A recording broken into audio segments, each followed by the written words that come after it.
Hello again, guys. It's Carly from the Poetry of Nice, and I have my weekly sales update video for you guys for both Etsy and eBay.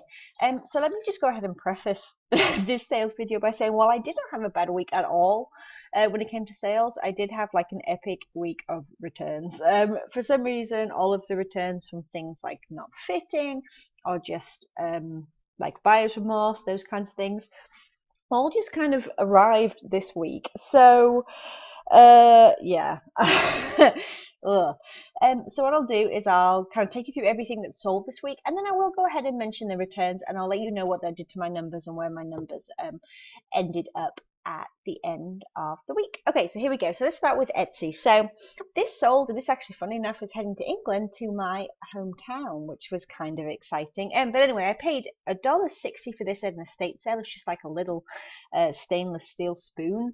It was vintage. You can see they're made in Japan.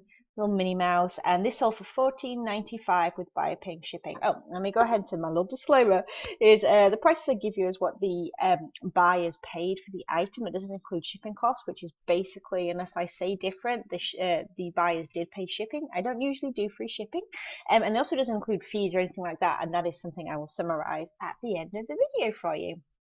Okay, the next thing was this little pin. I sold some teacher like reading pins, like a big lot of them last week on eBay for $30, which came from a bag that cost me $2.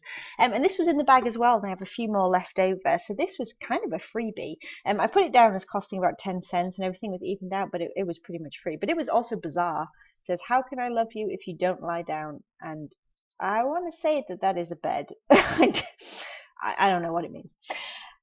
But it's from 1987, so it qualifies for Etsy. So it was kind of a freebie, and buyer paid $12.95 for this little pin. Yeah, so I hope that they like it. These I got from an estate sale for $1.60. I paid for them. It was actually a set of 6, and they were really cool. They're all embroidered with like this kind of mushroom toadstool thing. But as you can see there were quite a lot of marks and stains on them and stuff, which I tried my best to disclose with all of these extra photographs. So I hope that the buyer is happy and that they kind of got the lowdown and looked at all the photos. But this all for $18.95. Next is this Cinderella plate. These were actually a dime a dozen, unfortunately, but I did okay with it. I paid $2 for it at a yard sale. And as you can see from the back there, it was like a collectible plate. It was from the 1980s, so it did qualify as being vintage. And like I said, paid $2, and it sold for $24.95, despite there being a whole bunch of them on Etsy. This t-shirt I picked up at Goodwill just a few weeks ago, and I paid, I think it was $1.99 I paid for it.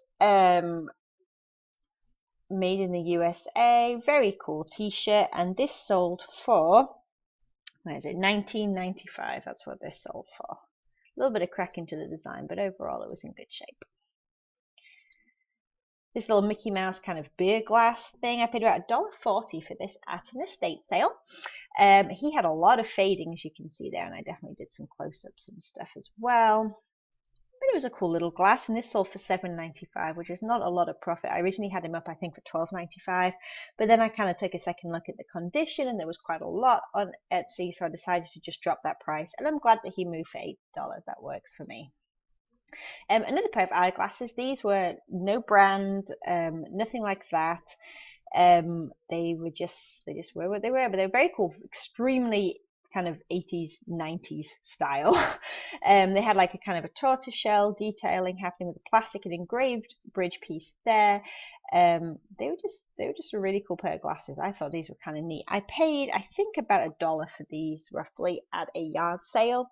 As I said, no branding, just going purely on style and keywords alone, and they sold for $34.95. This I paid $5 at a thrift store, and I thought this was going to go so much faster because I thought it was kind of awesome. But it is a vintage purple, like suede leather bomber jacket. It was just really super cool. So anyway, like I said, paid $5, and this sold for $44.95.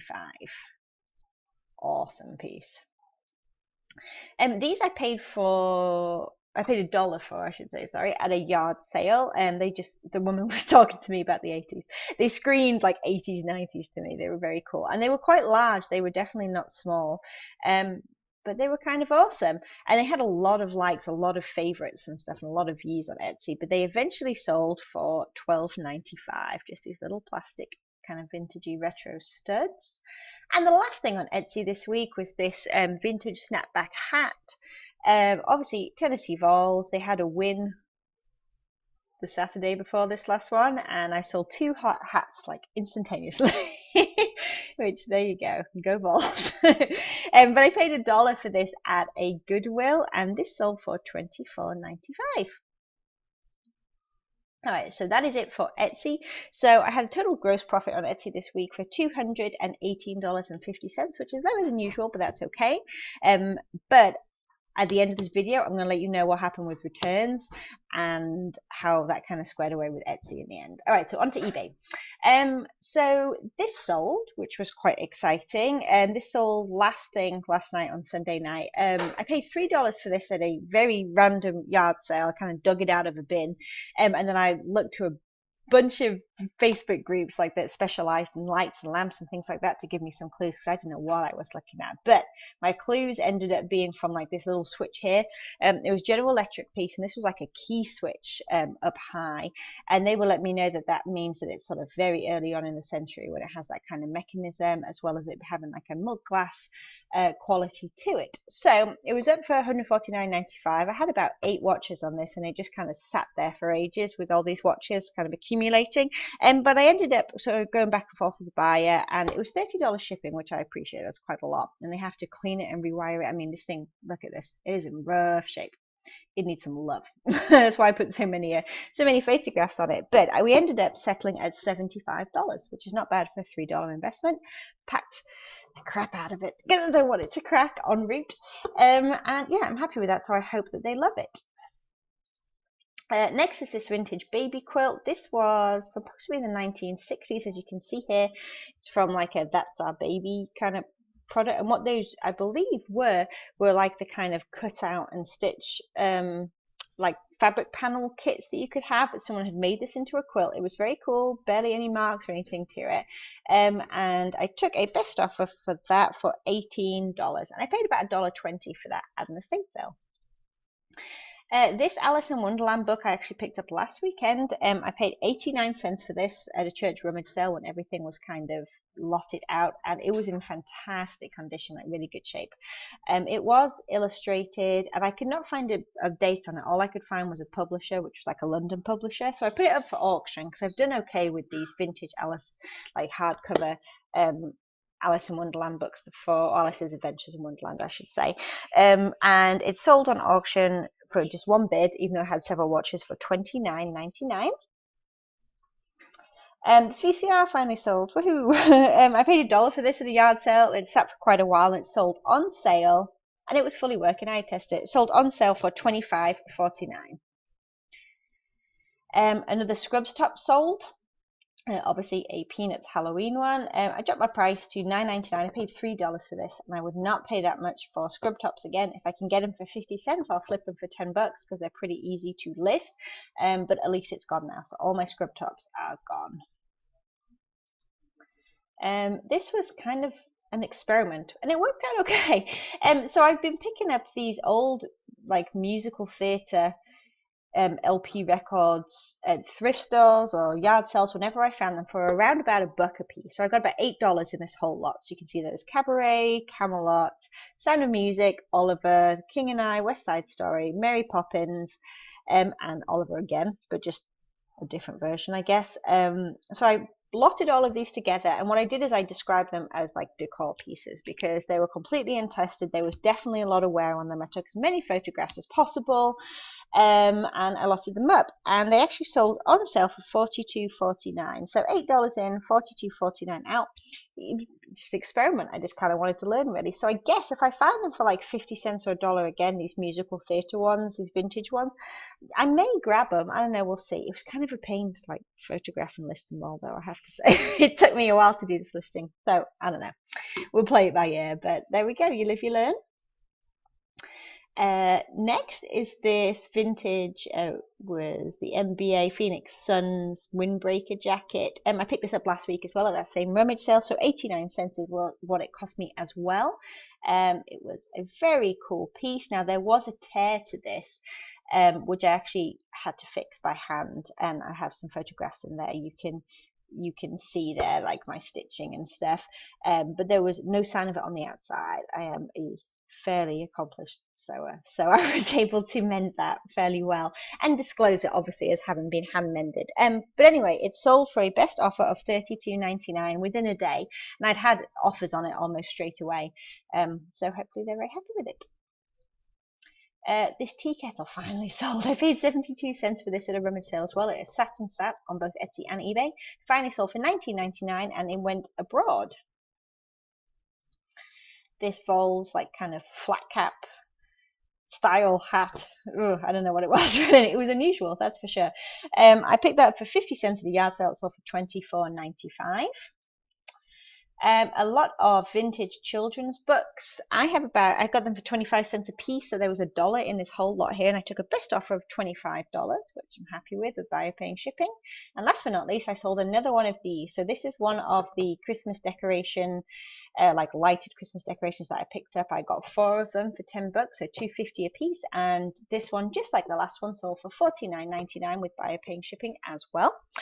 So here come the numbers. So I had some returns. I told you on Etsy I had a blanket returned, which is relisted now. It was returned for $124.95. Buyer paid shipping both ways. I had a dress returned, and that was $24.95. Buyer paid shipping both ways. And then I had a camera case issue. I had a very old leather camera case that I sent to England. The camera case itself sold for $40, and then the shipping on top of that was, I don't know. Anyway, it rounded out to about $75. When it arrived, it was torn to pieces. I don't know what had happened in transit, but like all of the stitching had come loose, and the zipper was almost coming off, and it was not like that when it left. I did all my tests, all my zipper tests before I boxed it up, and it was wrapped well. So anyway, lesson learned here is that it's sent first class international, so that means I haven't got a leg to stand on. I haven't got any kind of, despite having all the photographs and stuff, I cannot make a claim because I did not insure it. So lesson learned, anything over like $25 or $30 or whatever that is going abroad and first class international, I need to purchase insurance off of my own back just in case, because now I am out just like $75 for whatever reason, because that is not fair on my buyer. You know, I want them to have their money back including shipping, so that's just a loss that I've had to go ahead and take. And I also reimbursed $5 for a peanut scrub top that I sold last week for $10. The person was not too happy. They felt it was a little bit more worn than the photograph showed, which who am I to dispute that, really? You know, whatever. So I offered them 50% refund right away, and they were very happy with that, and I hope that that was a positive experience for them as a customer. So after the losses that I just said, returns, whatever that I just had, my gross profit this week on both platforms was $572.38. The total I spent on all the products that I showed you here was $75.43, which is higher than it usually is.